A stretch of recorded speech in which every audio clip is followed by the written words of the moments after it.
hari ini.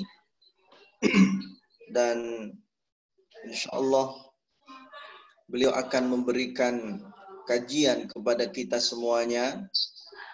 Untuk itu sebelum kajian pada pagi hari ini dimulai, terlebih dahulu mari kita membaca suratul Fatihah dengan doa dan harapan mudah-mudahan Allah Subhanahu wa taala senantiasa mencurahkan ridha dan rahmatnya untuk kita semua. Amin amin amin ya rabbal alamin. Ala hadhihi niyyah wa likulli niyyatin salihah. Al-Fatihah. A'udzu billahi minasyaitonir rajim. Bismillahirrahmanirrahim. Alhamdulillahi rabbil alamin. Ar-Rahmanir Rahim. Maliki yaumiddin. Iyyaka na'budu wa iyyaka Iyyaka nasta'in. nasta'in. اهدنا الصراط المستقيم صراط الذين أنعمت أنعمت عليهم عليهم غير غير المغضوب المغضوب عليهم ولا الضالين آمين. Para jemaah sekalian rahimakumullah, kajian kita pada pagi hari ini adalah tafsir bil ma'thur. Ini adalah melanjutkan kajian-kajian yang pernah dibawakan oleh guru kita pada pertemuan-pertemuan sebelumnya. Dan saat ini kita masih di masa pandemi, tentunya kajian kita juga masih online seperti ini. Namun tidaklah mengapa, mudah-mudahan meskipun jasad kita tidak bersama, tapi insya Allah ruhaniyah kita tetap bersama, dan insya Allah mudah-mudahan nanti dikumpulkan kembali oleh Allah di dalam surganya. Amin amin ya rabbal alamin. Bagi para jamaah yang baru bergabung di kajian online pagi hari ini, kami harap untuk menonaktifkan suara dan akan hanya Ustadz Ali Nurdin saja yang akan membawakan kajian dan menghidupkan suaranya. Yang lain kami mohon untuk di mute. Baik, para jamaah sekalian yang dimuliakan oleh Allah Subhanahu wa taala, mari kita simak bersama kajian yang akan dibawakan oleh guru kita Al-Mukarram Syekhina wa Murabbi Ruhina Al-Ustaz Dr. Ali Nurdin MA. Kepadanya waktu dan tempat kami persilahkan. Bismillahirrahmanirrahim. Assalamualaikum warahmatullahi wabarakatuh. Alhamdulillah, assalatu wassalamu ala rasulillah wa ala alihi wa sahbihi wa mawalah, la hawla wa la quwwata illa billah. Allahumma faqihna fid din wa 'allimna ta'wil, amma ba'd. Bapak Ibu sekalian, alhamdulillah,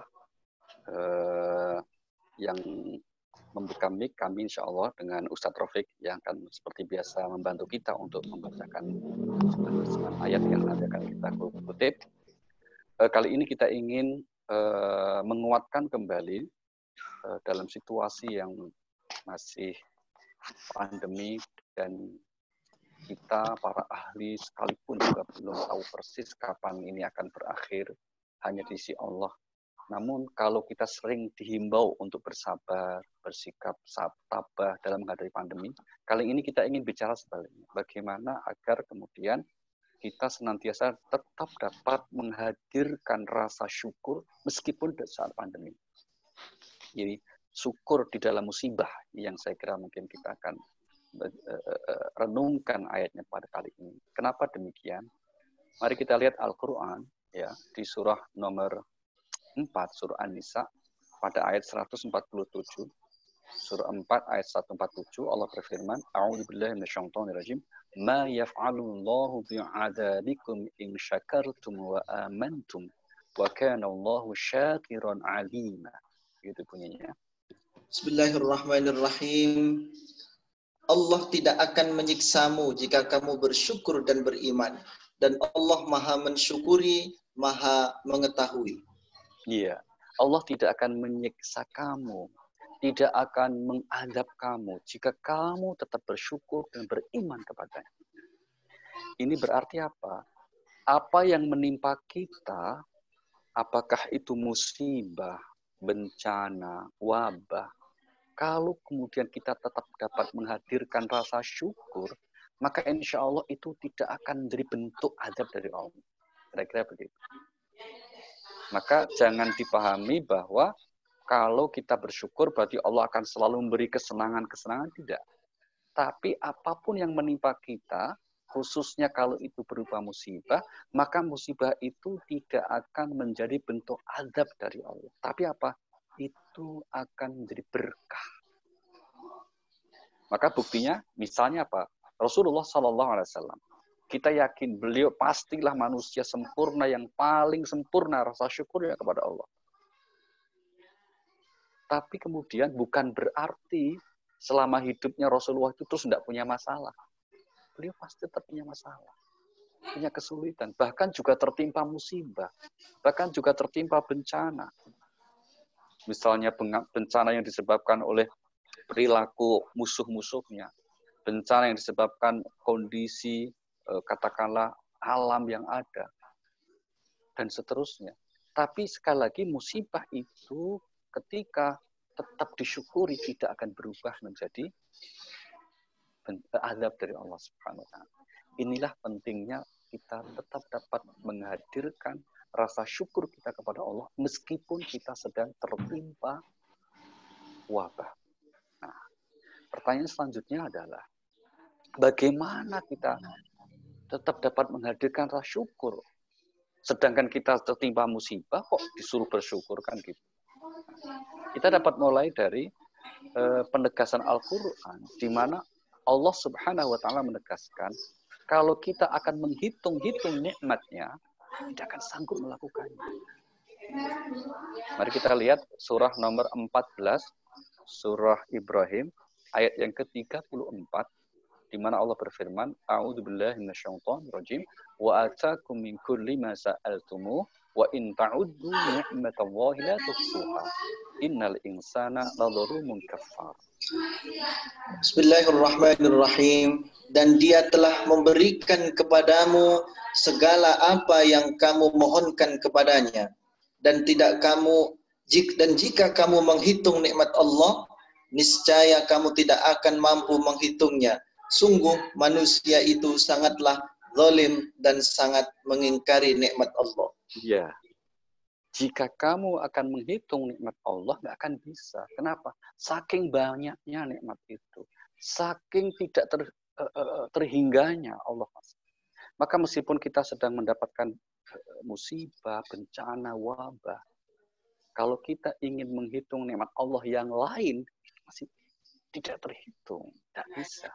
Tapi sayangnya kebanyakan manusia enggan untuk bersyukur. Gitu.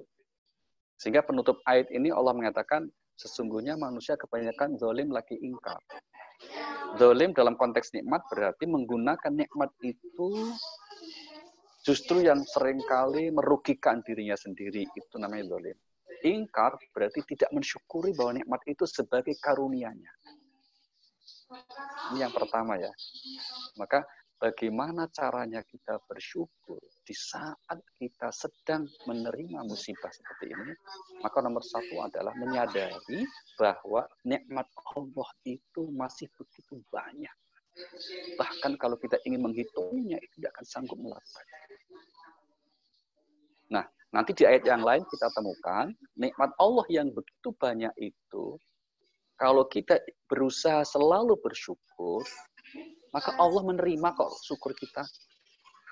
Alasannya apa? Alasannya dua. Allah itu maha menerima syukur kita. Yang kedua, Allah itu maha pengampun lagi maha penyayang. Maka di ayat yang lain kita temukan pernyataan, dan jika kamu menghitung nikmat Allah, misalnya begitu, kamu tidak akan sanggup melakukannya. Penutup ayatnya itu adalah sungguh Allah maha pengampun lagi maha penyayang.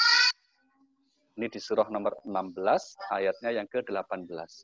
Surahnya nomor 16, surah 16, yaitu surah An-Nahl, ayat yang ke-18. Wa in ta'uddu ni'matallahi la tuhsuha, innallaha laghafurur rahim. Dan jika kamu menghitung nikmat Allah, niscaya kamu tidak akan mampu menghitungnya. Sungguh Allah benar-benar maha pengampun, maha penyayang. Iya. Ya. Jika kau menghitung nikmat Allah, nggak akan bisa. Maka Kalau toh kamu ingin bersyukur, sehebat apapun rasa syukurmu, nggak akan bisa mensyukuri semua nikmat Allah. Mengapa? Karena syarat untuk bersyukur itu harus memahami, mengetahui nikmat apa saja yang kita syukuri. Sedangkan untuk menghitungnya itu tidak mungkin. Tapi kalau manusia berusaha, sudah cukup itu. Karena dua alasan. Yang pertama tadi, Allah syakirun alima, maha mensyukuri. Maha mensyukuri itu artinya meskipun bentuk rasa syukur kita kurang, meskipun ibadah kita kurang khusyuk, amal solih kita kurang ikhlas, tapi sepanjang kita sudah berikhtiar semampu kita, Allah maha mensyukuri bentuk-bentuk ketaatan kita itu. Itu yang pertama. Yang kedua, nanti Allah maha pengampun sekiranya itu adalah musibah.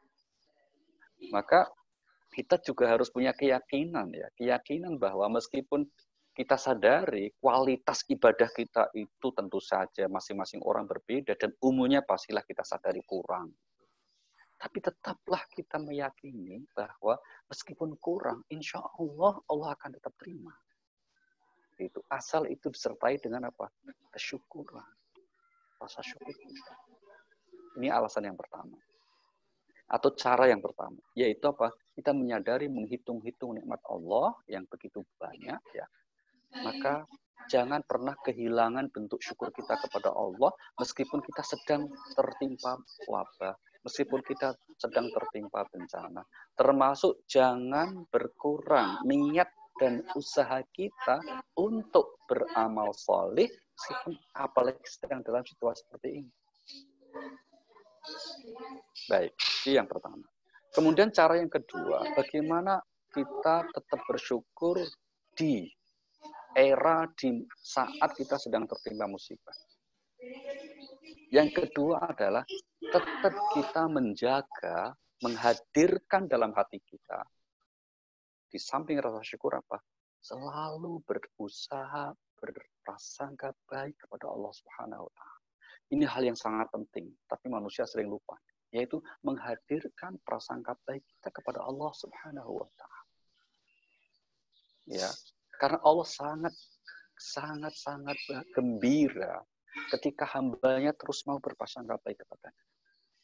Dan dalam hadis qudsi, ini sebuah hadis yang masyhur ya, populer, sering kita sebut dalam kajian-kajian kita, apa? Ana 'inda dzanni 'abdi. Aku tergantung prasangka hambaku terhadap aku. Maka kalau ada orang yang kemudian sering berprasangka buruk, bahkan termasuk kepada Allah, contohnya apa? Merasa amalnya kurang sehingga kemudian nggak diterima. Nanti gimana amalku nggak diterima? Jangan-jangan nanti saya di neraka itu di akhir masuk neraka karena amalku nggak diterima. Maaf, itu bisikan syaitan namanya.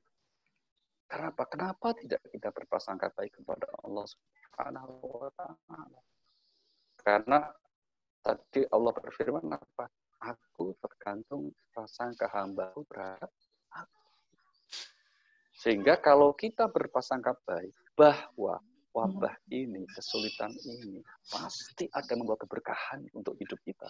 Pasti membawa keberkahan untuk semesta, untuk manusia. Itu yang akan kita terima. Gitu. Tapi kalau kemudian yang kita hitung, yang kita hadirkan selalu kekhawatiran, bentuk-bentuk kerugian, bentuk-bentuk kehancuran ekonomi atas wabah ini misalnya gitu. Yang hadir ya itu akhirnya. Tapi kalau fokus konsentrasi kita adalah ini pasti ada keberkahan. Allah turunkan wabah seperti ini. Maka akan kita rasakan, yang akan kita terima adalah juga bentuk-bentuk kebaikan dari Allah Subhanahu wa taala. Pertanyaannya bagaimana cara kita berprasangka baik di saat seperti ini? Mungkin begitu. Nah, di antara sekian ayat yang harus kita yakini untuk menguatkan prasangka baik kepada Allah itu misalnya apa? Mari kita lihat bahwa segala bentuk fenomena yang terjadi dalam kehidupan ini tidak ada yang terlepas dari pengetahuan Allah Subhanahu wa taala. Saya ulangi, tidak ada fenomena dalam kehidupan ini. Apakah itu seperti sekarang mungkin mendung ya pagi-pagi? Apakah itu bentuk wabah? Apakah itu bencana-bencana alam yang lain? Semuanya itu ada dalam kontrol kuasa Allah Subhanahu wa taala. Surah nomor 6, surah Al-An'am, ayat yang ke-59, Allah berfirman apa? A'udzubillahi minasyaitonir rajim. Wa 'indahu mafatihul ghaibi la ya'lamuha illa hu, wa ya'lamu ma fil barri wal bahr. Wa ma tasqutu min waraqatin illa ya'lamuha, wa la habatin fi dhulumatil ardh, wa la ratbin wa la yabisin illa fi kitabin mubin. Surah 6 ayat berapa tadi, Ustaz? 59.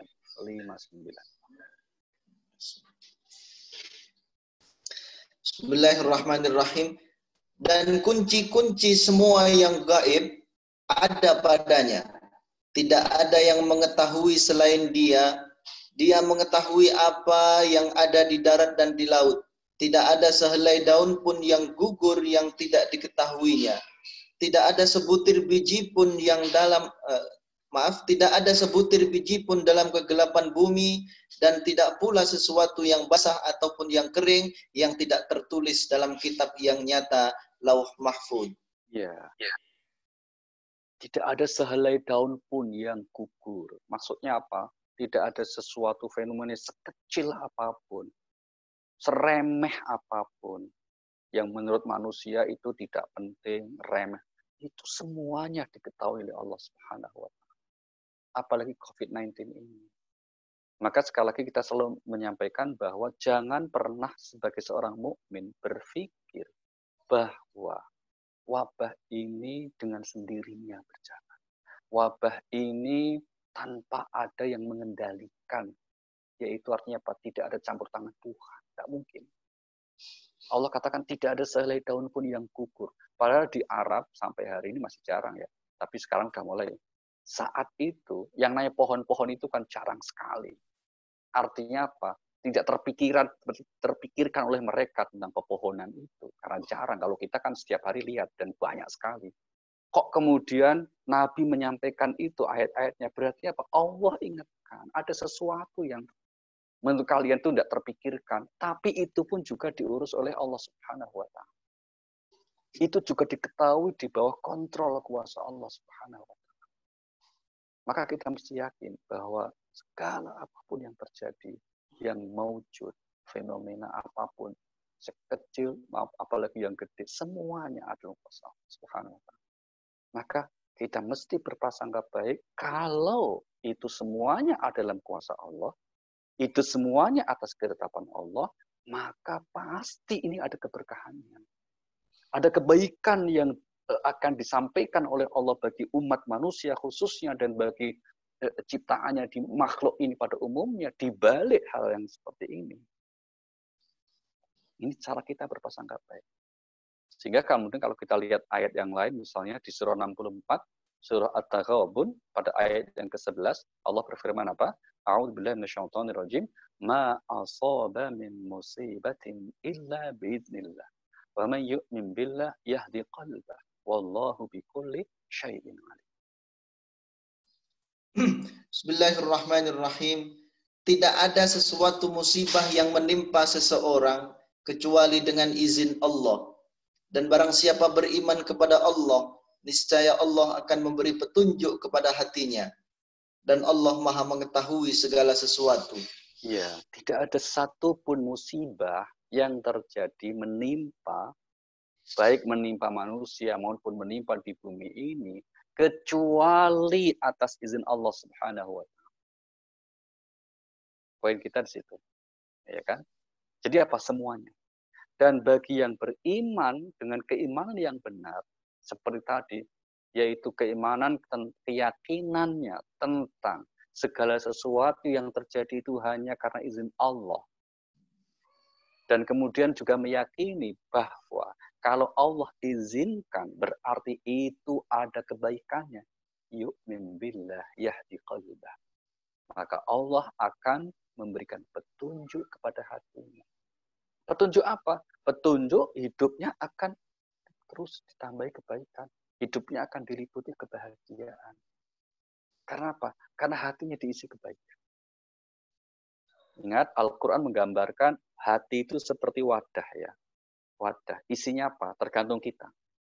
Kalau kita isi dengan kebaikan-kebaikan berupa ketaatan kepada Allah, rasa syukur, kesabaran, maka yang akan keluar kita rasakan menjadi bagian kehidupan kita, ya kebaikan. Karena pepatah mengatakan wadah hanya bisa menumpahkan isi. Artinya apa? Wadah itu misalnya kalau gelas, isinya apa? Sirup, ya keluarnya sirup. Air putih, ya keluarnya air putih. Air keruh, ya keluar air keruh. Demikian juga manusia, yang hatinya senantiasa diliputi rasa syukur. Maka yang akan keluar apa? Dalam tutur katanya, dalam perilakunya, bahkan dalam aura wajah penampilannya, yang ada tercermin adalah kebaikan-kebaikan, rasa syukur. Maka ini hal yang saya kira sangat penting. Bahkan makom ini, kalau kita belajar perjalanan spiritual, Bapak dan Ibu, apa yang kita sebut sebagai para salikin, ya para salikun, salikin, yaitu apa? Penempuh jalan spiritual. Ada yang disebut juga para sufi misalnya. Itu meletakkan makom syukur itu di posisi yang lebih tinggi ketimbang sabar. Mengapa? Karena kalau sabar itu biasanya tidak ada pilihan kecuali itu. Tapi kalau syukur, kita ada punya pilihan mengetahui kesenangan-kesenangan, kebaikan-kebaikan. Maka boleh jadi ada orang yang kemudian tidak sanggup, tapi kok ada. Nah, sehingga itu makomnya lebih tinggi. Sehingga kalau para salik itu menyebut nomor satu apa? Makom taubat, menyesal, kemudian sabar, kemudian baru bersyukur. Dari sini kita dapat memahami mengapa Al-Quran itu menyebut bahwa orang-orang yang bersyukur itu sebagai kelompok elit. Elit itu bukan ekonomi sulit ya. Elit yang dimaksud artinya kelompok yang jumlahnya sedikit. Al-Quran berulang-ulang dikatakan wa qalilum min ibadiyasy syakur. Sedikit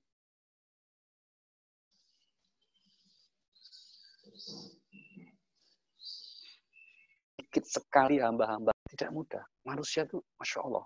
Karena apa? Seringkali kita ini sudah sejak awal ya, dalam kehidupan kita, dalam sejarah perjalanan kehidupan manusia, menganggap bahwa anugerah yang kita terima itu pertama apa? Ya dianggap hal yang biasa saja.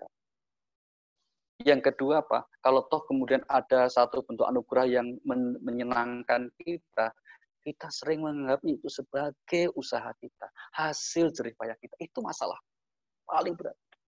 Misalnya coba kita bayangkan, kita masih diberikan oksigen, sehingga bernapas dengan enak. Kita masih diberikan, mohon maaf ya, air yang mudah kita temukan. Kita masih diberikan segala, itu kan luar biasa gitu. Menjadi nikmat itu kalau itu semua tidak ada kan, tapi karena sudah terlalu banyak, kita tidak menyadari bahwa itu hal yang luar biasa. Maka ada kisah ya, seorang raja, kemudian dia berburu, ternyata tersesat. Setelah tersesat nggak tahu jalan pulang. Bekalnya habis, minumnya habis. Udah mau pingsan gitu, ketemu seorang penggembala yang dia punya minum. Punya minum 1 botol lah, kira-kira begitu. Terus si raja itu kemudian pengen minta kepada si penggembala, bolehkah saya minta minum? Oh, nggak bisa saya ini. Kamu tahu kan siapa saya? Nggak tahu saya ini raja. Istana saya besar, kerajaan saya besar. Ya terserah, di sini kan saya butuh minum. Gitu. Mau nggak saya tukar? Biar saya ini sudah mau pingsan. Saya beri separuh kerajaan saya, tapi tolong saya beri minum itu. Si gembala tetap nggak mau. Artinya apa?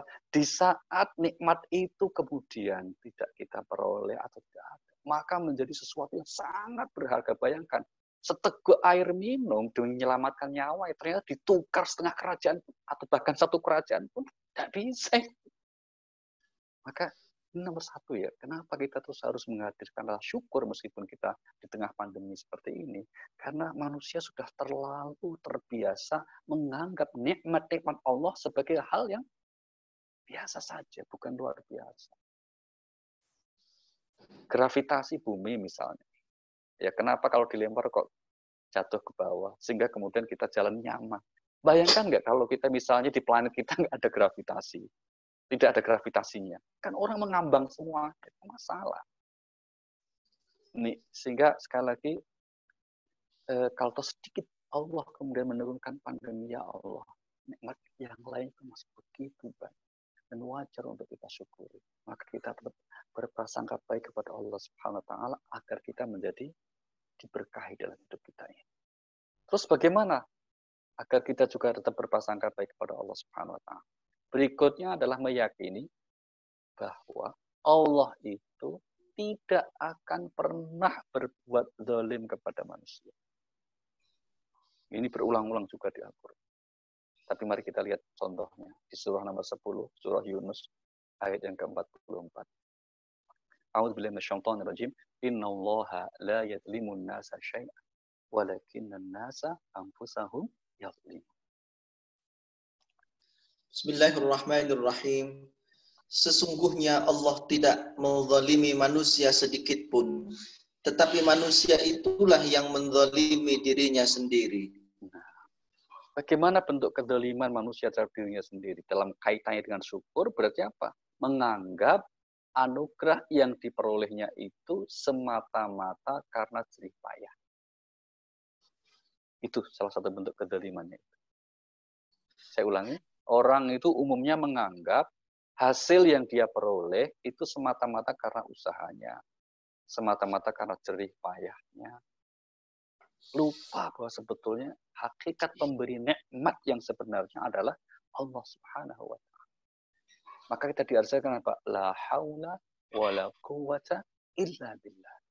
Tidak ada kemampuan untuk meraih satu kebaikan, tidak ada kekuatan daya untuk menolak satu keburukan kecuali pertolongan Allah Subhanahu wa taala.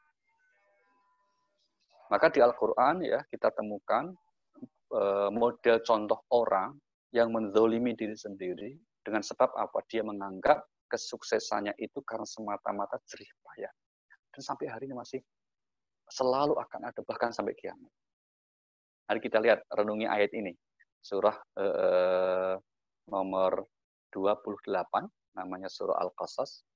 Dimulai ayat yang ke-76. 76. A'udzubillahi minasyaitonir rajim.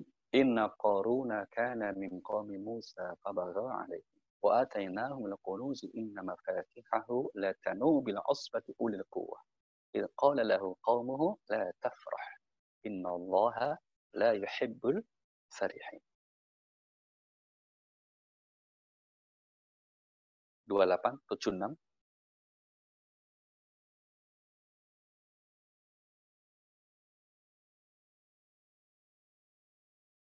Bismillahirrahmanirrahim. Kami telah menciptakan mereka dan menguatkan persendian tubuh mereka. Tetapi jika kamu menghendaki, kami dapat mengganti dengan yang serupa mereka. Ayat surah 28, Pak. Al-Qasas, ayatnya 76, Pak. Bismillahirrahmanirrahim. Sesungguhnya Qarun termasuk kaum Musa, tetapi dia berlaku zalim terhadap mereka. Dan kami telah menganugerahkan kepadanya perbendaharaan harta yang kunci-kuncinya sungguh berat dipikul oleh sejumlah orang yang kuat-kuat. Ingatlah ketika kaumnya berkata kepadanya, janganlah engkau terlalu bangga. Sungguh Allah tidak menyukai orang yang membanggakan diri. Baik. Dalam setiap zaman, dalam setiap periode kehidupan manusia, selalu ada kelompok elit dalam arti sedikit yang kemudian diberikan kesuksesan Allah Subhanahu wa taala. Hari ini juga kita tahu bahwa 80% kekayaan kehidupan di dunia ini ada di tangan kelompok kecil 20%. Ya, yang 20% sisanya dibagi kepada kelompok yang besar. Nah, di zaman Nabi Musa, salah satu tokoh yang diberikan perbendaharaan kekayaan dunia itu namanya Qarun. Maka sering kita sampaikan, saking kayanya ini nama menjadi mitos sampai hari ini. Kalau orang atau kelompok masyarakat atau negara menemukan misalnya harta benda, apakah itu di hutan belantara atau di bawah dasar laut atau di dasar laut, ya kita sering menyebutnya apa? Istilah harta karun. Padahal karunnya tinggal di mana, nemunya di mana itu masih dikaitkan begitu. Nah, tapi ternyata apa? Qarun ini bersikap melampaui batas. Dia membanggakan. Bentuk kebanggaannya seperti apa? Lanjutkan Pak Rafiq. Ayat 78 ya Pak. Surah 28. Ini bentuk kebanggaan yang tadi kita kaitkan dengan tidak adanya rasa syukur yang menyebabkan dia zalim bahkan terhadap diri sendiri. Silakan Pak Rafiq. 78-nya. Baik. Bismillahirrahmanirrahim. Dan Qarun berkata, sesungguhnya aku diberi harta itu semata-mata karena ilmu yang ada padaku. Tidaklah dia tahu bahwa Allah telah membinasakan umat-umat sebelumnya yang lebih kuat daripadanya dan lebih banyak mengumpulkan harta, dan orang-orang yang berdosa itu tidak perlu ditanya tentang dosa-dosa mereka. Innama utituhu ala ilmin 'indi. Aku ini diberi seperti ini, kesuksesan ini semata-mata karena kecerdasanku. Semata-mata karena usahaku. Semata-mata karena jerih payah. Ini yang masalah. Saya ingin buru-buru menggarisbawahi ya, bukan berarti kita tidak perlu usaha. Salah besar itu. Ya, kekeliruan besar kalau kita menganggap bahwa kita tidak perlu usaha, toh semuanya sudah ditentukan oleh Allah. Tidak benar. Tidak benar ya. Tapi apa? Kerja hati kita meyakini bahwa segala sesuatu yang kita raih, kita peroleh, itu hakikatnya dari Allah. Itu satu poinnya. Supaya kita tidak dianggap sebagai orang yang zalim atau ingkar, tidak mau bersyukur. Nah ini contohnya ini. Tapi apa yang terjadi kemudian? Faktanya dalam kehidupan manusia, atas capaian seseorang, dalam tanda petik ya, atas anugerah Allah yang diberikan kepada satu orang, sekelompok orang yang kita sebut sebagai manusia sukses, manusia berhasil. Umumnya manusia terbagi dua. Ya, Al-Quran mengatakan manusia akan terbagi dua golongan dalam memandang kesuksesan orang dalam hal materinya. Dua itu kelompok apa? Seperti apa? Lanjutkan ayat 79. Rafiq, a'udzubillahi minasyaitonir rajim. Wa qala alladziina yuriduna al-hayata ad-dunya ya laita lana mithla ma utiya Qarun innahu ladzu hazzin 'adzim. Bismillahirrahmanirrahim. Maka keluarlah dia, Qarun, kepada kaumnya dengan kemegahannya. Orang-orang yang menginginkan kehidupan dunia berkata, mudah-mudahan kita mempunyai harta kekayaan seperti apa yang telah diberikan kepada Qarun. Sesungguhnya dia benar-benar mempunyai keberuntungan yang besar. Nah, ini kelompok pertama. Jadi kan disebut awal ini karena apa? Umumnya kebanyakan manusia seperti ini. Kalau melihat ada orang yang diberikan materi melimpah kesuksesan, maka disebutnya orang-orang yang hatinya cenderung, ya, hatinya cenderung kepada kehidupan dunia, sehingga kemudian tidak menyadari kehidupan yang lain, yaitu akhirat. Maka dia akan menyatakan, ya laita lana mithla ma utiya Qarun. Enak banget ya kalau diberi kayak Qarun. Gara-gara gitu. Dia sungguh memperoleh keberuntungan yang besar, dia mendapatkan nikmat ataupun karunia yang besar. Itu adalah sikap orang yang hatinya cenderung kepada dunia. Pertanyaannya, apakah tidak boleh kita seperti itu? Kalau hanya berhenti di keinginan terhadap dunia, tidak boleh. Maka nanti akan menjadi kelompoknya seperti kelompok. Yang boleh apa? Yang boleh kata Rasulullah SAW dalam hadis sahihnya, beliau katakan apa? La hasada illa fitnatin. Tidak boleh iri kecuali dua hal. Yang pertama siapa? Orang yang diberikan karunia dengan hartanya, dan dengan harta itu dia banyak beramal soleh. Maka atas orang seperti itu kita boleh iri, gitu ya. Tapi terkadang belum tentu, ya. Belum tentu kalau kita diuji dengan kelapangan rezeki, banyak harta, terus menjadi soleh, belum tentu. Maka apa?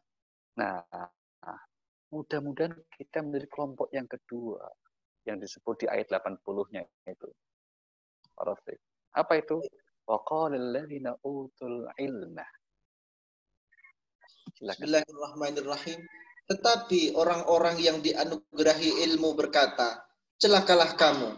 Ketahuilah, pahala Allah lebih baik bagi orang-orang yang beriman dan mengerjakan kebajikan. Dan pahala yang besar itu hanya diperoleh oleh orang-orang yang bersabar. Wailakum, celaka kamu. Maksudnya apa? Orang yang dianugerahi ilmu. Ilmu apa ini? Ilmu apakah yang kemudian dapat membimbingnya untuk dapat melihat hakikat kehidupan sebenarnya? Tentu bukan ilmu misalnya, mohon maaf ya, ilmu matematika, ilmu fisika, bukan ilmu itu. Juga bukan hanya ilmu, mohon maaf, ilmu agama dalam arti fikihnya, bukan seperti itu saja. Tapi ilmu tentang hakikat kehidupan. Dunia ini diciptakan Allah untuk apa? Dan kehidupan yang sebenarnya itu di mana? Itu maksudnya. Sehingga kemudian dengan pemahaman seperti itu, orang tersebut dapat bersikap tepat atas kehidupan ini. Maka dikatakan, thawabullah khair liman aman wa amila sholihan. Ya, pahala di sisi Allah lebih baik bagi orang yang beriman. Maksudnya apa? Pahala di sisi Allah itu lebih agung ketimbang harta duniamu yang tidak digunakan untuk beramal soleh. Maka agar ngefek sampai di akhirat, seandainya kita diberi karunia oleh Allah, kembalikan kepada Allah. Dalam bahasa kita saja kita sudah biasa kan mengucapkan, kalau kita bersyukur itu apa? Terima kasih. Terima kasih. Setelah kita terima, kita yakini dari Allah, kita kasihkan kepada siapa? Kepada Allah. Kepada Allah itu berarti siapa? Ya, kepada orang-orang yang berhak menerima segala bentuk kebaikan. Nah, maka mudah-mudahan kita termasuk golongan kedua nih, enggak yang pertama. Ya, yaitu apa? Orang yang menyadari dengan tepat agar karunia yang kita terima, termasuk kalau bungkusnya sekarang ini musibah, pandemi, tetap kita hadirkan rasa syukur kita kepada Allah Subhanahu wa Ta'ala. Pertanyaannya kemudian caranya bagaimana lagi?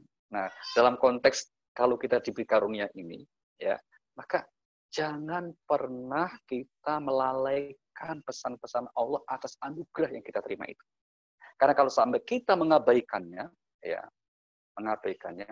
boleh jadi itu nanti malah ditambah itu. Ditambah terus oleh Allah. Ini yang disebut di surah nomor 6, Al-An'am, ayat 44. فَلَمَّا نَسُوا مَا ذُكِّرُوا بِهِ فَتَحْنَا عَلَيْهِمْ أَبْوَابَ كُلِّ شَيْءٍ حَتَّى إِذَا فَرِحُوا بِمَا أُوتُوا أَخَذْنَاهُمْ بَغْتَةً فَإِذَا هُمْ مُبْلِسُونَ. Surah 6, Al-An'am, ayat 44. Baik. Bismillahirrahmanirrahim. Maka ketika mereka melupakan peringatan yang telah diberikan kepada mereka, kami pun membukakan semua pintu kesenangan untuk mereka. Sehingga ketika mereka bergembira dengan apa yang telah diberikan kepada mereka, kami siksa mereka secara tiba-tiba, maka ketika itu mereka terdiam putus asa. Na'udzubillahi min dzalik. Ini yang dalam bahasa istilah agama masyhur sering disebut dengan istilah apa? Istidraj. Istidraj. Yaitu Allah sudah nggak suka, tidak ridho dengan orang seperti itu. Ketika diberi anugerah kok lupa dengan Allah. Nah, pertanyaannya, agar tidak lupa bagaimana?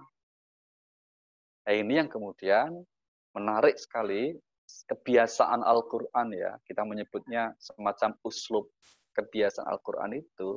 Ketika menyebutkan satu tema, itu ada terselip ayat yang tidak berkaitan langsung dengan tema itu.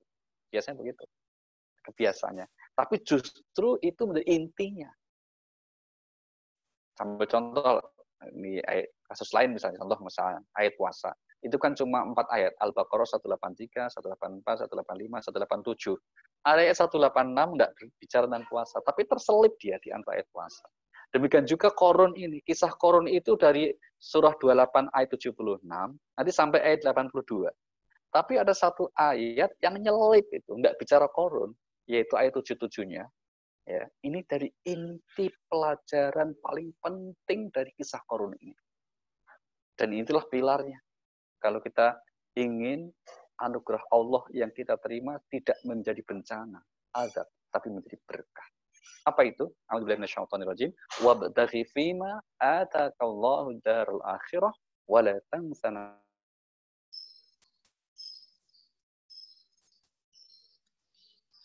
nasibaka minad dunya wa ahsinallaha la yuhibbul mufsidin.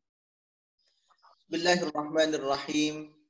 Dan carilah pahala negeri akhirat dengan apa yang telah dianugerahkan Allah kepadamu.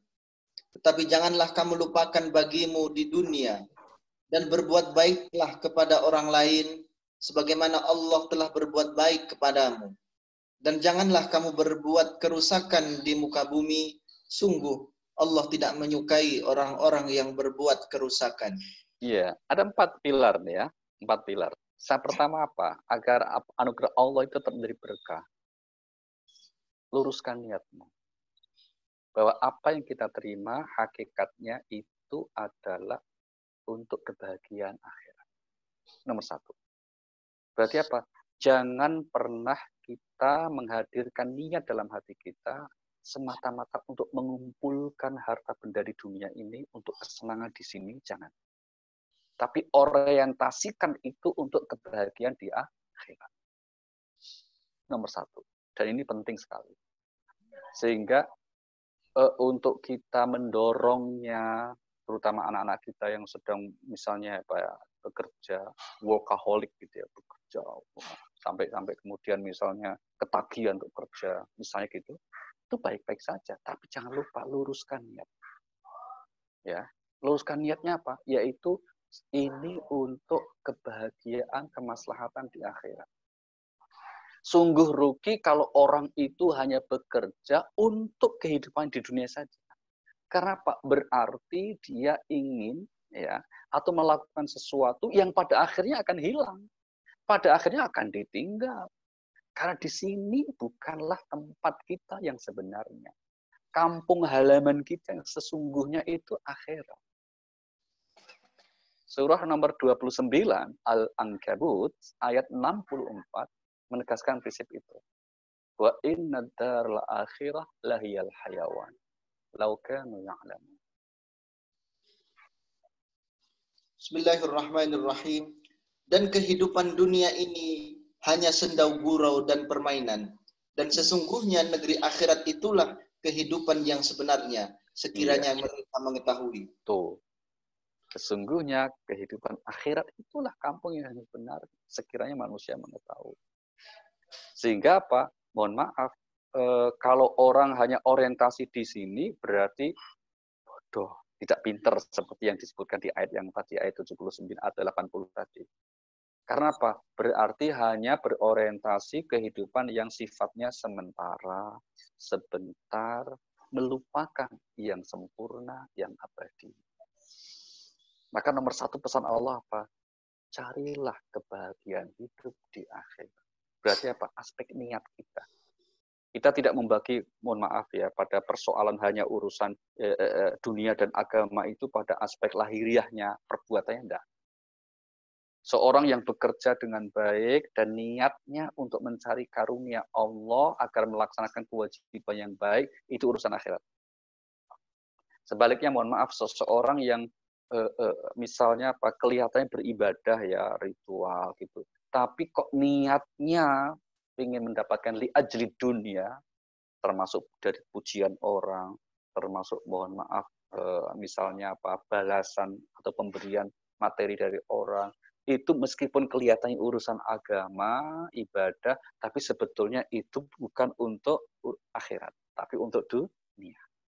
Maka hati-hati untuk kita mengingatkan hati kita masing-masing agar apa? Nomor 1 yang menyelamatkan kita itu luruskan niat kita. Semuanya untuk akhirat. Niatnya itu untuk ridho Allah Subhanahu wa taala. Kemudian yang kedua, kata ayat tadi dikatakan apa? Wala tansa nasibaka minad dunya. Ini menarik. Jangan kamu lupakan bagianmu di dunia. Ini berarti apa? Meskipun niat kita itu untuk memperoleh ridha Allah, untuk kebahagiaan akhirat, tapi pikiran kita, tenaga kita tidak boleh kemudian kita ikutkan. Terus kemudian tidak melakukan sesuatu yang berkaitan dengan kehidupan dunia dengan benar. Dunia ini ada hukumnya sendiri. maka kita ikuti, jangan kamu lupakan. Misalnya apa? Ya kalau lapar makan, itu hukum dunia. Haus minum. Maka kalau Bapak Ibu sedang kajian seperti ini online ya di rumah itu, ya silahkan ambil kajian kita, ngopi-ngopi itu baik. Kalau kita di masjid kan ngopi-ngopinya kan habis kajian, kita baru turun ke bawah ngopi-ngopi gitu kan, ada snack gitu kan. Tuh, itu. Tapi kalau sekarang karena hukum dunia itu harus kita ikuti. Pengen berhasil, ya usaha. Pengen panen, ya menanam. Pengen pinter, belajar. Pengen sehat, ikuti pola hidup sehat. Itu semuanya adalah ketentuan Allah yang berlaku di dunia. Allah bilang, jangan lupakan yang seperti itu. Ikuti tetap. Tapi hatimu, nah kira-kira gitu, harus kemudian orientasi untuk kepada akhirat. Ini yang menjadikan segala bentuk pemberian Allah kepada kita, insya Allah menjadi berkah. Ya, caranya begitu. Insya Allah akan menjadi keberkahan bagi kita. Karena apa? Kalau orang melalaikan cara-cara hukum-hukum dunia, ya keliru besar. Rasulullah SAW mencontohkan bagaimana seharusnya kita menjalani, mempraktekkan hal ini. Ya kan? Banyak sekali kasusnya itu. Demikian juga nabi-nabi yang lain. Semuanya mencerminkan prinsip hati untuk ridha Allah, untuk kehidupan akhirat, dan kemudian pikiran dan tenaganya untuk apa? Untuk kemudian menjalani kehidupan di dunia sesuai dengan aturan Allah yang berlaku. Itulah mengapa di Al-Quran nanti disebutnya yang seperti itu sebagai orang yang ulul albab, orang yang cerdas, memiliki pengetahuan. Surah nomor 3 ayat 191 dikatakan demikian.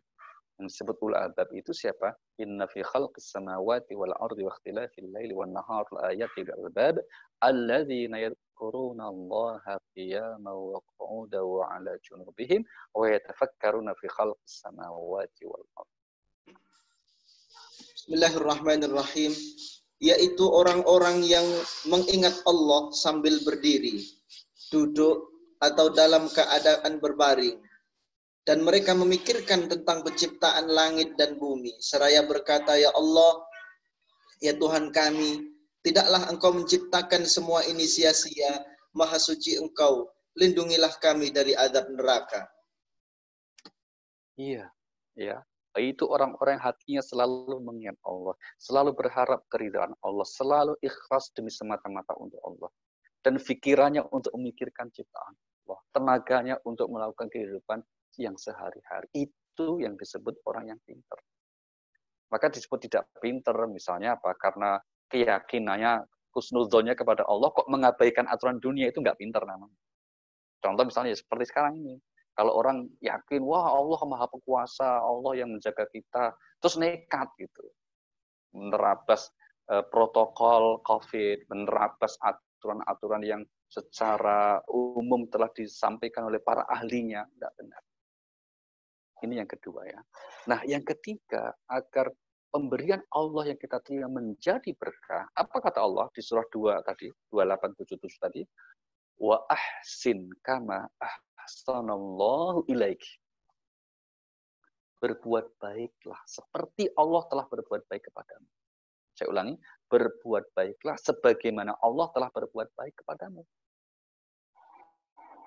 Redaksinya sama nih, ihsan ya. Tapi jangan pernah kita menganggap kebaikan yang dilakukan manusia sama dengan kebaikan Allah kepada manusia dalam arti keseluruhannya. Tidak. Itu hanya dalam hal nama. Hanya dalam hal nama. Namanya yaitu perbuatan baik. Tapi kualitas, hakikat kebaikan Allah pastilah sempurna. Yang tidak mungkin bisa disamai oleh kebaikan manusia. Tapi poin kita apa? Allah ingatkan kamu itu diberi kebaikan oleh Allah loh ya. Maka gunakan kebaikan yang dianugerahkan Allah itu untuk juga berbuat baik dengan sesama manusia. Maka kalau kita bicara keberkahan, itulah orang yang baik, yaitu tidak tidak egois, tidak pelit, tidak individualis. Hidupnya pasti akan selalu diberi keberkahan, keberuntungan oleh Allah Subhanahu wa taala. Ini di Al-Qur'an banyak sekali ayatnya, tapi kita ambil contoh satu saja ya untuk memotivasi kita. Surah 64 ayat 16. A'udzubillahi minasyaitonir rajim. Fattaqullaha mastata'tum wasma'u wa'athi'u wa'anfiqu khairan li anfusikum. Wa may yuqa syuhha nafsihi fa ulaika humul muflihun.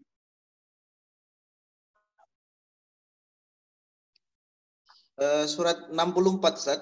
Iya, ayat 16. Baik.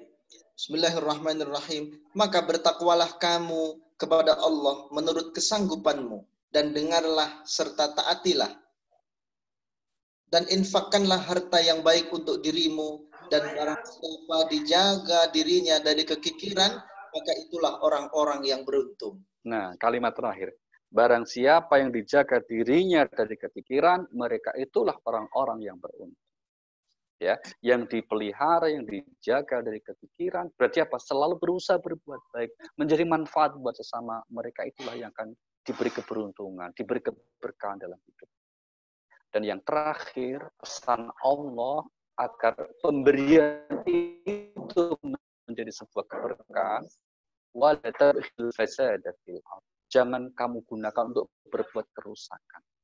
Jangan sampai anugerah Allah itu justru yang dapat menyebabkan kerusakan baik diri sendiri maupun apalagi pihak lain. Na'udzubillahi min dzalik. Ini ya, saya kira catatan kita Bapak Ibu sekalian atas apa yang kita rasakan bersama di hari-hari dan saat seperti ini. Kalau kita terus berikhtiar dengan sungguh-sungguh, yaitu menghadirkan rasa syukur kita kepada Allah Subhanahu wa Ta'ala, insya Allah itu akan menjadi keberkahan bagi kita. Nah, satu hal yang menarik ingin kami sampaikan lagi, sekiranya kita telah diberi anugerah, yaitu apa? Kemampuan untuk bersyukur kepada Allah, maka itu juga membutuhkan rasa syukur lagi. Saya ulangi, ini penting sekali. Ya, saya ulangi. Kalau kita dianugerahi oleh Allah sebuah kesadaran bahwa kita bersyukur kepada Allah atas keadaan ini, maka rasa syukur yang kita miliki itu juga membutuhkan syukur lagi kepada Allah. Itulah agar Allah kemudian terus menambahkan nikmatnya yang secara otomatis akan diberikan pada setiap orang yang mau bersyukur. Itulah maknanya surah nomor 14 ayat 7. Ini ayat yang tentu sangat populer sebetulnya, tapi manusia terkadang agak kesulitan memahaminya ini. Wa ita'adzana rabbukum la in syakartum la azidannakum. Bismillahirrahmanirrahim. Dan ingatlah ketika Tuhanmu memaklumkan sungguhnya jika kamu bersyukur, niscaya aku akan menambah nikmat kepadamu. Tetapi jika kamu mengingkari nikmatku, maka pasti azabku sangat berat. Iya, jika kamu bersyukur, pasti aku akan tambahkan. Ya, artinya apa? Atas rasa syukur yang kita miliki, teruslah itu juga kita syukuri. Dan itulah mengapa para nabi dan juga Allah Subhanahu wa Ta'ala mengajarkan agar kita terus dianugerahi kemampuan untuk bersyukur atau diilhamkan kemampuan untuk bersyukur. Rabbi auzi'ni an ashkura ni'mataka allati an'amta 'alayya. Tuhan, ilhamkan kepadaku rasa syukur untuk mensyukuri nikmat yang Kau berikan kepadaku dan kepada kedua orang. Semoga kita semuanya menjadi hamba-hamba Allah yang pandai untuk mensyukuri setiap keadaan, memuji Allah dalam setiap situasi, dan akhirnya akan membawa keberkahan untuk kehidupan kita, dunia, dan terlebih di akhirat. Terima kasih. Kami kembalikan ke Pak Rafiq, ke Ustadz Rafiq. Monggo, Ustadz Rafiq. Mungkin ada yang perlu disampaikan. Jadi kami cukup sekian. Wassalamualaikum warahmatullahi wabarakatuh. Waalaikumsalam warahmatullahi wabarakatuh. Alhamdulillahirrabbilalamin. Masya Allah. Terima kasih kepada Gurunda Al-Mukarram Syekhina wa Murabbi Ruhina Al-Ustadz Dr. Ali Nurdin yang telah memberikan pemaparan ilmu kepada kami semuanya. Bagaimana kita harus senantiasa bersyukur kepada Allah Subhanahu wa Ta'ala, bersyukur saat musibah dan juga bersyukur saat musibah, dan kita juga harus bersabar saat diberikan nikmat oleh Allah Subhanahu wa Ta'ala. Dari pemaparan guru kita tadi dapat kita simpulkan bahwa apapun keadaan kita, asal kita bersyukur, maka kita akan didatangkan rahmat oleh Allah Subhanahu wa taala dan kita pasti akan dijauhkan dari azab Allah Subhanahu wa taala. Para jamaah sekalian rahimakumullah, itulah tadi pelajaran-pelajaran yang disampaikan oleh guru kita, dan kami berikan kesempatan kepada para jamaah. Bagi para jamaah yang ingin bertanya, kami persilahkan untuk bertanya secara langsung dengan meng-unmute-kan suara, atau mungkin bisa juga dengan chat. Kami persilahkan kepada para jamaah yang akan bertanya, kami persilahkan. Assalamualaikum Pak Ustadz Taufik. Waalaikumsalam warahmatullahi wabarakatuh. Silahkan. Pak, jadi Pak Ustadz ini mau nanya ini terkait dengan surat An-Qasas ayat 77 tadi kan, di mana disampaikan bahwa umat muslim harus mencari pahala akhirat dengan segala nikmat Allah dan juga tidak melupakan bagian di dunia gitu kan. Nah, ini sepertinya makanya saya butuh masukan. Ini kalau saya lihat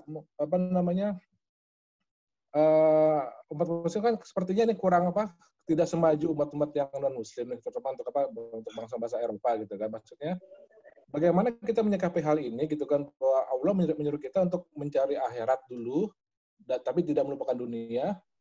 Namun sepertinya ini jadi kita jadi kurang optimum dalam artian dunia, dan juga sepertinya tertinggal oleh bangsa-bangsa lain yang lebih maju gitu kan. Nah, bagaimana kita menyikapi hal ini biar kita tetap bisa melaksanakan mencari dunia akhirat dan mencari dunia juga, tapi juga tidak tertinggal juga dibandingkan umat-umat lain gitu. Jadi maksudnya kita membangun umat Islam yang maju, yang cerdas, yang juga yang berperadaban tinggi gitu. Demikian Pak Ustadz, mohon masukannya. Terima kasih. Wassalamualaikum warahmatullahi wabarakatuh. Assalamualaikum. Baik, makasih Pak. Ya, terima kasih Pak Farhano. Ini saya kira pertanyaan menarik sekali dan perlu menjadi kajian dan renungan kita semuanya, gitu ya.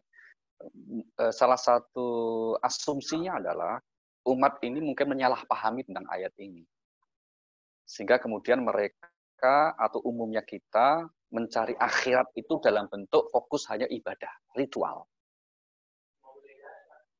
Itu yang akhirnya menyebabkan ketertinggalan itu. Ya, menyebabkan kita menjadi tertinggal dari bangsa lain, bahkan dari umat lain, karena kita memahami mencari kehidupan akhirat itu dengan bentuk-bentuk pengamalan ritualisme atau ritualitas dalam agama. Yang saya kira makanya perlu kita rethinking, berpikir ulang, yang seperti itu tidak pada tempatnya. Maka perlu digarisbawahi, yang dimaksud mencari ke akhirat itu pada aspek hatinya, niatnya, bukan pada aspek perbuatannya. Itu. Sehingga kemudian kalau aspek perbuatannya kita tekankan apa? Karena kita sedang mencari kehidupan di dunia, kita harus juga mendapatkan 100%, atau lebih tepatnya memberi 100% diri kita untuk kehidupan dunia ini. Karena bentuk kebaikan agama ini, Pak, tidak akan bisa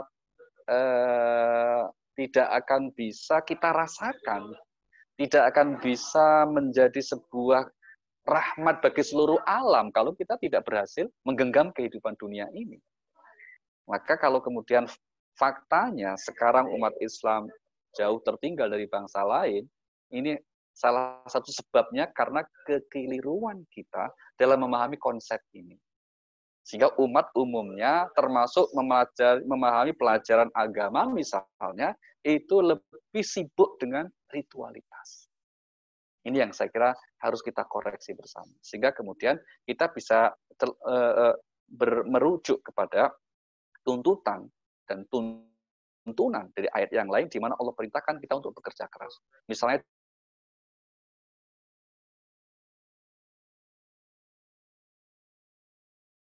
di surah 9 ayat yang ke-100, amalakum warasuluh, bekerjalah kamu, berusahalah kamu, berikhtiarlah kamu. Nanti Allah dan Rasulnya akan melihat usaha dan ikhtiar kamu. Dan itulah yang dicontohkan oleh Rasulullah Sallallahu Alaihi Wasallam dan juga generasi emas di masa-masa keemasan umat Islam, di mana mereka memberikan dorongan yang maksimal untuk kemampuan berpikirnya. Itulah tokoh-tokoh besar dari umat Islam, para filosof, para ilmuwan sebetulnya lahir dari spirit ini, Pak. Ya, lahir dari spirit bagaimana kita juga dapat menggenggam, menguasai kehidupan dunia. Maka sebetulnya kemajuan Eropa, kemajuan Amerika itu sebetulnya, ini menghibur diri juga kadang Pak, berutang budi kepada umat Islam di abad pertengahan.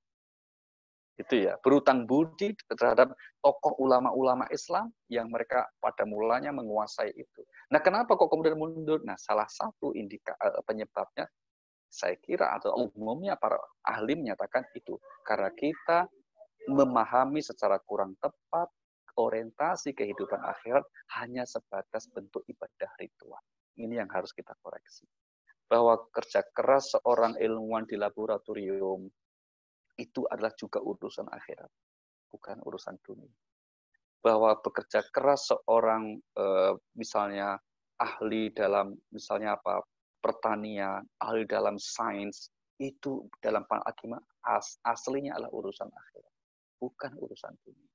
Maka kita jangan membedakan urusan dunia dan urusan akhirat, urusan agama dan urusan dunia, itu sebatas tadi kita garis bawahi apa? Sebatas perbuatan ataupun bentuk lahiriahnya. Sama sekali tidak.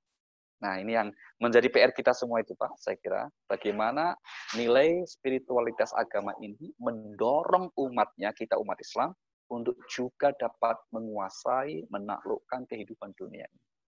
Masalahnya kita kan masih sibuk dengan itu, Pak. Maka kita sedihnya apa? Termasuk umat itu semua itu kan ribut masalah sepele-sepele ritual-ritual. Umat lain sudah sampai planet lain, kita masih bicara masalah ritualitas yang sebetulnya nggak ada pengaruhnya sama sekali dalam hidup kita ini. Ya kan? Saya ambil contoh ini sebentar lagi Idul Adha. Terkadang kita berbeda, ini waktunya itu. Itu ribut sudah. Habis energi kita akhirnya. Padahal kalau kita mau pilih yang mana itu kan nggak ada pengaruhnya tuh untuk hidup kita itu. Nah, ini yang saya kira bentuk memahami ajaran agama dengan prioritas yang tepat, inilah yang saya kira harus kita PR kita bersama, dan mudah-mudahan meskipun dari perbincangan seperti ini pelan-pelan kita akan bisa merubah keadaan menjadi lebih baik. Terima kasih Pak Farhanu. Insyaallah, terima kasih Pak Farhanu, terima kasih Ustadz atas jawabannya. Ini ada pertanyaan lagi Ustadz yang datang dari Ibu Nini. Assalamualaikum Ustadz, apa yang bisa kita lakukan dengan mengejar kehidupan akhirat, tapi otomatis kita juga dapat sukses di kehidupan dunia? Oh, ini langsung dua-duanya, 1, 2, 3 mendayung, 2, 3 terpulau terlampaui. Baik. Ya, kata kuncinya Ibu, kata kuncinya adalah memahami petunjuk agama ini secara proporsional. Ini kata kuncinya adalah apa? Proporsionalitas. Maka apa kuncinya untuk dapat mencapai kehidupan akhirat yang baik, tapi kemudian kita sukses juga di dunia gitu kan? Proporsional. Proporsional seperti apa? Agama kan mengatur. Contohnya ya, coba untuk dalam konteks ritual saja. Ritual ibadah cuma 5 waktu. Cuma 5 waktu itu. Ritual ibadah kita cuma 5 waktu. Butuh waktunya berapa itu? Selebihnya berarti apa? Kita bisa gunakan untuk hal-hal memakmurkan kehidupan dunia ini. Tapi dengan niatnya yang benar. Seorang pedagang, ya, dia tetap memelihara sholatnya 5 waktu, tapi di luar itu terus kemudian memikirkan bagaimana supaya dagangannya ini atau bisnisnya itu maju, berhasil, misalnya begitu ya. Itu yang bisa dilakukan. Kalau seorang mahasiswa pelajar, dia mengerahkan kemampuan berpikirnya untuk menuntut ilmu, mungkin kalau dia punya kecil peneliti, ya dia harus di laboratoriumnya dan seterusnya. Maka kalau kita persiapkan anak-anak kita ke depan, misalnya sikap yang positif, kemampuan apa yang harus dimiliki oleh anak-anak kita untuk dapat menyongsong masa depan lebih baik, juga kita siapkan. Itu yang proporsional seperti itu saya kira, yang akan insya Allah akan membantu kita untuk fid dunya hasanah wa fil akhirati hasanah. Ya, begitu ya Bu ya. Jadi proporsionalitas kita untuk apa? Untuk kita memahami ajaran agama. Contohnya Rasulullah itu maka mohon maaf ya, jangan dipahami sepotong-sepotong. Kalau kita pahami sepotong-sepotong kan mohon maaf itu akhirnya kita itu akan menjadi tidak proporsional. Contoh misalnya, contoh kecil nih. Ya, kalau ada orang yang kemudian memberikan Zoom, bukan Zoom ya, semacam apa itu? Semacam itu kalau fokus Rasul itu pada aspek ritualnya saja. Kita mungkin tidak akan sempat mikirin kerja itu. Bayangkan kita misalnya mulai bangun tahajud. Kalau kita sholat kita di masjid, habis jamaah subuh di masjid nggak pulang-pulang. Ya kan, nunggu syuruk, terus sholat syuruk. Terus syuruk tuh istiqalah nunggu duha. Terus setelah duha lagi, mungkin ada amaliyah, apakah itu zikir pagi atau apa, kita kerjakan lagi. Tinggal sedikit, nanti terus kemudian, masuk duhur, kita qobliyahnya berapa rakaat. Itu di samping akan memberatkan. Mohon maaf, kecuali kalau sudah tidak punya tanggung jawab, yang misalnya sudah usia lanjut, mohon maaf sudah purna tugas, bolehlah kita lakukan seperti itu, baik. Tapi bagi anak-anak kita, anak muda kita, misalnya kemudian, jangan dibebani dengan amaliyah sunnah yang seperti itu sampai mengabaikan keharusan untuk bekerja. Gitu. Itu yang saya kira kurang tepat. Maka fitunya hasanah wa fil akhirati hasanah, ini yang menjadi tujuan puncak seorang muslim, doa sapu jagat kita di Al-Baqarah 201 itu yang harus kita raih dengan keseimbangan atau proporsionalitas dalam usaha kita. Saya kira begitu. Terima kasih. Terima kasih. Baik, ini ada pertanyaan lagi dari masih Pak Farhanu ya. Tadi surat apa dan ayat berapa tentang anjuran untuk berusaha? Surat 28 Pak, ayat 77 ya sebenarnya. Bukan, surah 9105 yang belakang saya sebut. Oh, yang belakang, baik. Ya, surah 9 At-Taubah ayat 105. Di mana Allah berfirman, wa qul i'malu fasayarallahu 'amalakum wa rasuluh. Bekerjalah kamu, Allah bilang. Berusahalah kamu. Baik, Pak Farhanu sudah terjemahkan oleh guru kita. Baik. Barangkali bagi para jamaah yang ingin bertanya kembali kepada guru kita, masih ada waktu kurang lebih 10 menit ke depan. Kami persilahkan. Atau mungkin langsung lewat chat juga tidak apa-apa. Kalau misalnya malu untuk bertanya, karena malu bertanya, itu biasanya sesat di jalan. Silahkan Bapak Ibu. Kalau tidak ada, akan saya bacakan ringkasan-ringkasan dari kajian pagi ini oleh guru kita. Ada tips-tips yang disampaikan oleh guru kita tadi tentang bagaimana kita menjadi manusia yang mampu bersyukur kepada Allah Subhanahu wa Ta'ala. Yang pertama adalah kita menyadari bahwa nikmat Allah itu sangatlah banyak. Bahkan di ayat yang sudah disampaikan, kita tidak mungkin mampu untuk menghitung nikmat-nikmat Allah. Ya. Kemudian yang kedua adalah menghindari berprasangka buruk kepada Allah. Sebaliknya, kita harus menghadirkan prasangka baik kepada Allah, karena Allah Subhanahu wa Ta'ala itu sesuai dengan apa yang diprasangkakan oleh hambanya. Untuk itu para jamaah sekalian, kita akan mampu menjadi manusia-manusia yang bersyukur kalau kita mampu menyadari bahwa Allah ini telah memberikan nikmat kepada kita, nikmat yang banyak. Dan kemudian yang kedua, kita harus mampu menghadirkan prasangka baik kepada Allah Subhanahu wa Ta'ala. Seandainya kita diberikan ujian oleh Allah, maka ingatlah bahwa ujian itu pasti akan mendatangkan kebaikan-kebaikan bagi kita. Orang yang pandai bersyukur, kata guru kita, itu adalah termasuk orang yang elit. Orang elit arti ekonomi sulit tadi katanya ya. Tapi orang elit ini adalah disebut dalam Quran, wa qalilum min ibadiyasy syakur, bahwa di dunia ini hanyalah sedikit sekali orang-orang yang mampu bersyukur. Maka kalau kita mampu bersyukur kepada Allah, itu artinya kita termasuk hamba-hamba Allah yang elit di mata Allah Subhanahu wa Ta'ala. Para jamaah sekalian yang dimuliakan oleh Allah Subhanahu wa Ta'ala, kalau tidak ada pertanyaan, maka kajian ini kita tutup dengan qaulus sahabah, i'mal lidunyaka ka'annaka ta'ishu abadan wa'mal li akhiratika ka'annaka tamutu ghadan. Bekerjalah untuk duniamu seakan-akan engkau akan hidup untuk selama-lamanya. Namun jangan lupa bekerja atau beramallah untuk akhiratmu seolah-olah kamu akan mati besok. Jamaah sekalian yang dimuliakan oleh Allah, inilah kajian yang disampaikan oleh guru kita Al-Mukarram Syekhina wa Murabbi Ruhina Al-Ustaz Dr. Ali Nurdin MA. Banyak ilmu-ilmu yang sudah kita dapatkan dan mudah-mudahan apa yang disampaikan oleh guru kita bermanfaat bagi kita semuanya.